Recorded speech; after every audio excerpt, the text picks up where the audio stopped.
Physics में numericals बनाने का सबसे बेस्ट तरीका और बेस्ट ऑर्डर क्या होना चाहिए? मैक्सिमम बच्चे फिजिक्स में न्यूमेरिकल से जो स्ट्रगल कर रहे बच्चे हैं वो कुछ गलतियां करते हैं। क्लास करेंगे या वीडियो लेक्चर्स देखेंगे और डायरेक्ट टूट पड़ेंगे एक्सरसाइज के क्वेश्चंस को सॉल्व करने के लिए, और फिर एक दो क्वेश्चन बनने के बाद जब इनसे न्यूमेरिकल नहीं बनेगा तो ये सब्जेक्ट को ब्लेम करना स्टार्ट कर देंगे, टीचर को ब्लेम करना स्टार्ट कर देंगे। आपका तरीका गलत है। आप अपने तरीके को सही करेंगे तो यकीन मानिए एक एवरेज बच्चा भी बहुत सुपरफास्ट तरीके से फिजिक्स के न्यूमेरिकल्स को सॉल्व कर सकता है।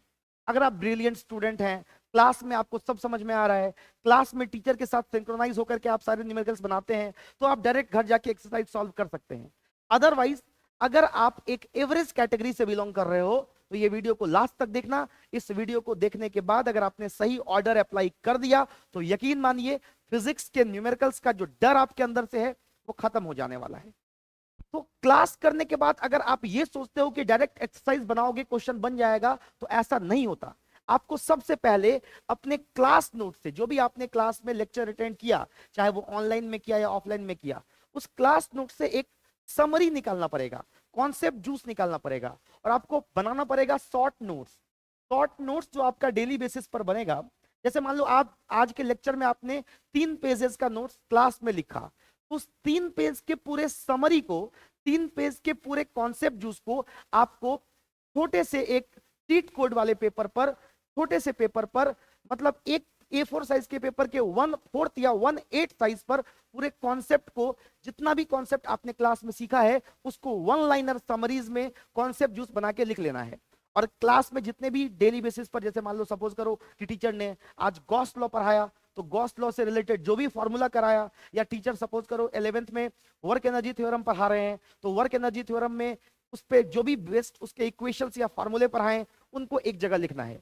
सबसे पहले क्लास नोट्स से शॉर्ट नोट्स बनाना है जो आपका हर दिन के क्लास का जो है जूस या समरी हुआ करेगा। उसके बाद सेकेंड चीज जो आपको करना है, डायरेक्ट एक्सरसाइज में जंप करने से पहले फिजिक्स में हर टॉपिक के बाद न्यूमेरिकल्स आता है जो कि टीचर्स क्लास में कराते हैं। आपके टीचर आपको क्लास में पर्याप्त मात्रा में क्वेश्चन कराते होंगे, उन क्वेश्चन को आपको जो सॉल्व किया है आपने क्लास में टीचर के सामने, टीचर के सामने जो किया तो वहां टीचर ने मदद किया, आपने उनको सॉल्व करते हुए देखा, फिर सॉल्व किया, उन क्वेश्चन को घर पर वापस से बिना देखे सॉल्व करो, ताकि आपको ये समझ में आए कि किसी क्वेश्चन से गिवन डेटा कैसे निकालते हैं, क्वेश्चन को इंटरप्रेट कैसे करते हैं, क्वेश्चन के डेटा को, क्वेश्चन में जो गिवन डेटा दिया हुआ है उसको हम लोग कैसे कन्वर्ट करते हैं डायग्राम में, मैथमेटिकल इक्वेशन में।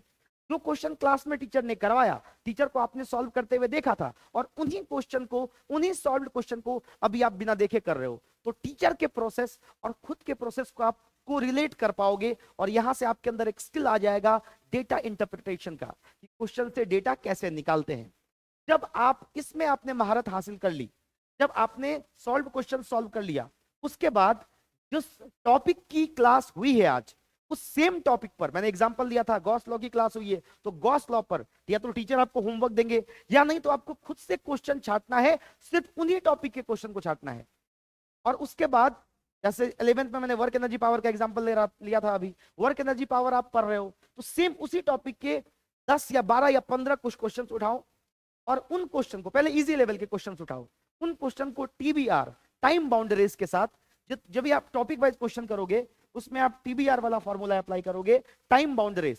आपने 20 न्यूमेरिकल उठाया तो 20 न्यूमेरिकल के लिए टाइम स्लॉट फिक्स कर दो कि 20 क्वेश्चन को मुझे या तो 20 मिनट में या 30 मिनट में या 40 मिनट में, आप अभी समझ जाओ कि आप किस स्तर पर हो, उस स्तर के अकॉर्डिंग टाइम बाउंड रेस के लिए आप अपने दिमाग में एक पिक्चर बनाओ कि मुझे इस क्वेश्चन को 20 मिनट में करना है तो करना है।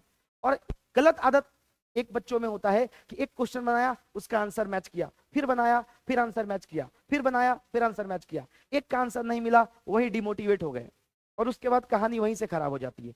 आपको पहले 20 के 20 क्वेश्चन कर लेने हैं, और उन तमाम क्वेश्चन को करने के बाद वापस से आपको आना है, तब आंसर मैच करना है। हो सकता है 20 में से 3 ही सही हो, 4 ही सही हो, लेकिन धीरे धीरे ये ग्राफ ऊपर बढ़ाना है। आपको हर क्वेश्चन के बाद आंसर मैच नहीं करना है। अब जब आपने 20 क्वेश्चन बनाया और 20 में से 3 का ही आंसर सही हुआ, आपको एक बार एनालिसिस करना पड़ेगा, पोस्टमार्टम करना पड़ेगा कि 3 में से, मतलब 20 में से 3 ही क्यों सही हुआ, कौन सा क्वेश्चन इसलिए गलत हो गया क्योंकि हमको फॉर्मूला नहीं आ रहा था, कौन सा क्वेश्चन इसलिए गलत हो गया क्योंकि हमको कॉन्सेप्ट नहीं आ रहा था, कौन सा क्वेश्चन कैलकुलेशन के एरर के कारण हुआ, तो आपको टॉपिक वाइज क्वेश्चंस करने के बाद ये एक तो टीबीआर मैनर में, टाइम बाउंड रेस के मैनर में होगा, टाइम देख करके करेंगे। 20 क्वेश्चन 40 मिनट में करना है तो 40 मिनट में ही करना है, 40 मिनट खत्म, क्वेश्चन बनाना खत्म। और इसके साथ आपको पोस्टमार्टम यानी एनालिसिस करना है।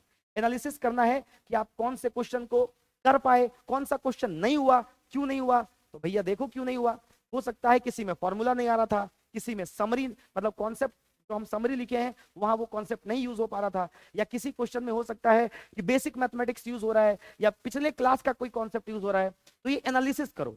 उन एनालिसिस में जो तुमको लगे कि मेरी कमी है कि हम ये 11th का ये कॉन्सेप्ट नहीं जान रहे थे इसीलिए सवाल हमसे नहीं बना, या हम ये फॉर्मूला हमको नहीं आ रहा था इसलिए सवाल हमसे नहीं बना, या ये कॉन्सेप्ट हमको नहीं आ रहा था इसलिए सवाल नहीं बना, इसके लिए तुमको टीचर से जाके मदद लेना है कि सर इस क्वेश्चन में ये वाला प्रॉब्लम मेरे साथ हो रहा है, इसमें मेरी मदद कर दीजिए। और जब आप ये चीज कर लोगे तो आप क्वेश्चन बनाने के साथ साथ क्वेश्चन के अंदर क्वेश्चन सॉल्विंग स्किल और कॉन्सेप्ट एप्लीकेशन भी आपके अंदर में आ रहा होगा। इसके जस्ट बाद आपको क्या करना है, पीवाईक्यूज को टारगेट करना है।